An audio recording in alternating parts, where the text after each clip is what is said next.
तख्ते लाहौर ये टर्म बड़ी पुरानी है और शरीफ ख़ानदान के से घर कहा जाता है और लाहौर से बड़े बड़े अहम जो बुर्ज हैं वो इलेक्शन लड़ रहे हैं। देखना होगा कि वो इलेक्शन जीत पाते हैं नहीं। कुछ हल्के हमने आपके लिए सिलेक्ट किए हैं, वहाँ पर कांटे का मुकाबला है। वैसे तो लाहौर बहुत बड़ा शहर बन चुका है, अब 14 हल्के हैं इसके, लेकिन हम आज 5 जो कड़े मुकाबले हैं आप तक पहुँचाएंगे। सबसे पहले NA 122 लाहौर का ये हल्का बड़ा अहम हल्का, जिसमें मुस्लिम लीग नून के कैंडिडेट हैं ख्वाजा साद रफ़ीक और पाकिस्तान तहरीक इंसाफ के हिमायत याफ्ता आज़ाद कैंडिडेट लतीफ़ खान खोसा। ये इतना अहम हल्का है क्योंकि लतीफ़ खोसा साहब जो हैं वो बानी चेयरमैन के वकील भी रहे हैं और इसके साथ साथ मुख्तलिफ जमातों में भी रहे हैं, पाकिस्तान पीपल्स पार्टी में भी रहे हैं। पीपल्स पार्टी छोड़ के वो PTI में शामिल हुए थे, लेकिन इन इलेक्शंस में वो आज़ाद हैसियत में लड़े हैं और इनका इंतखाबी निशान चूँकि आज़ाद है, इस वजह से इनका इंतखाबी निशान जो है वो K है, खोसा के अकॉर्डिंगली। तो ख्वाजा साद रफ़ीक जिनके बारे में कहा जाता है कि असल इलेक्शन लड़ना आता है तो ख्वाजा साद रफ़ीक को ही लड़ना आता है, और साद रफ़ीक और लतीफ़ खान खोसा में बड़ा कड़ा मुकाबला होगा। और जो पिछले इलेक्शंस थे उसमें बानी चेयरमैन ने ख्वाजा साद रफ़ीक को हराया भी हुआ है इसी हल्के से। वैसे तो हल्के चेंज हो चुके हुए हैं, लेकिन उसके बाद साद रफ़ीक जो हैं वो दोबारा से ज़िमनी इंतखाबात में कामयाब हो चुके थे। दूसरा अगला हल्का NA 123 साबिक वज़ीर आज़म शहबाज शरीफ साहब, उनका मुकाबला है आज़ाद उम्मीदवार अफजाल अजीम पहाड़ से। शहबाज शरीफ साहब जो हैं वो साबिक वज़ीर आज़म हैं, इस दफ़ा भी वज़ीर आज़म के लिए उनका नाम भी लिया जा रहा है और कुछ लोग तो ये भी कहते हैं कि शायद वो वज़ीर आला भी बन सकते हैं। तो इतनी अहम नशिस्त, अगर ये नशिस्त वो सिक्योर कर लेंगे तो एक बड़ा ओहदा उन्हें मिल सकता है। अगले हल्के की तरफ हम चलते हैं और देखते हैं कि अगला हल्का कौन सा है।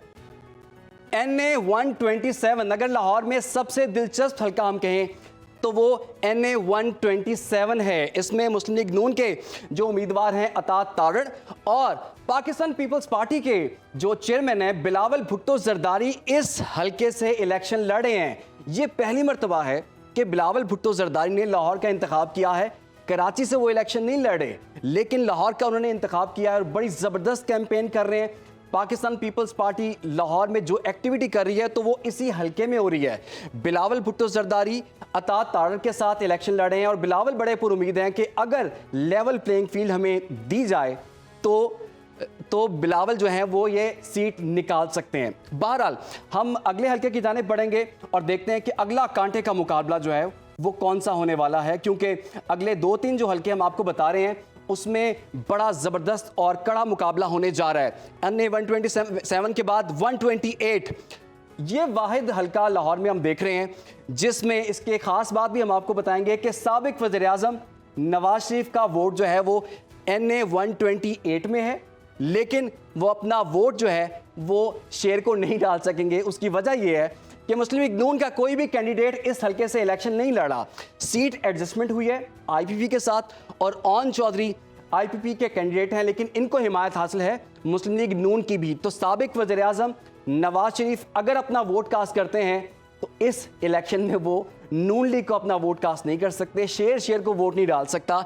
तो ऑन चौधरी IPP के कैंडिडेट हैं और सलमान अकरम राजा जो कि पाकिस्तान तहरीक इंसाफ के हिमायत याफ्ता हैं वो आज़ाद हैसियत में ये इलेक्शन लड़े हैं और साबिक वज़ीर आज़म बानी चेयरमैन PTI के वो वकील भी रह चुके हैं। तो ये बड़ा कड़ा मुकाबला है। कहा यह जा रहा है कि नून लीग चूंकि इस हल्के से इलेक्शन नहीं लड़ी तो इसका बेनिफिट इनडायरेक्टली सलमान अकरम राजा साहब को हो सकता है और ये भी एक बड़ा हल्का इसे करार दिया जा रहा है। अब हम बढ़ते हैं जी NA 128 के बाद अगले हल्के की जानिब।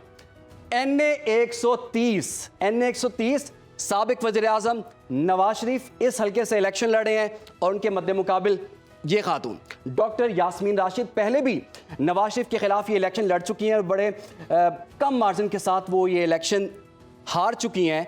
साबिक वज़ीर आज़म ये इलेक्शन जीत चुके हैं और हमने देखा कि कुलसूम नवाज भी इस हल्के से इलेक्शन लड़ चुकी हैं और यास्मीन राशिद को मरियम नवाज ने उस वक्त कैंपेन की थी। तो वो ये हल्का जो है वो नवाज शरीफ का जिसे कहते हैं गढ़ कहा जाता है और ये बड़ा इनका जिसे कहते हैं घर का हल्का, पक्का हल्का है। नवाज शरीफ साहब इसमें इलेक्शन लड़े हैं, लेकिन डॉक्टर यास्मीन राशिद चूँकि वो ट्रेड यूनियन की सदर भी रही हुई हैं और जो मेडिकल का शोबा है उसमें वो उन्होंने काफ़ी गिरा कदर खिदमात सरअंजाम देते हुए बड़ा सख्त मुकाबला इनका किया है और यास्मीन राशिद जो है वो नवाज शरीफ के मद्दे मुकाबले हैं।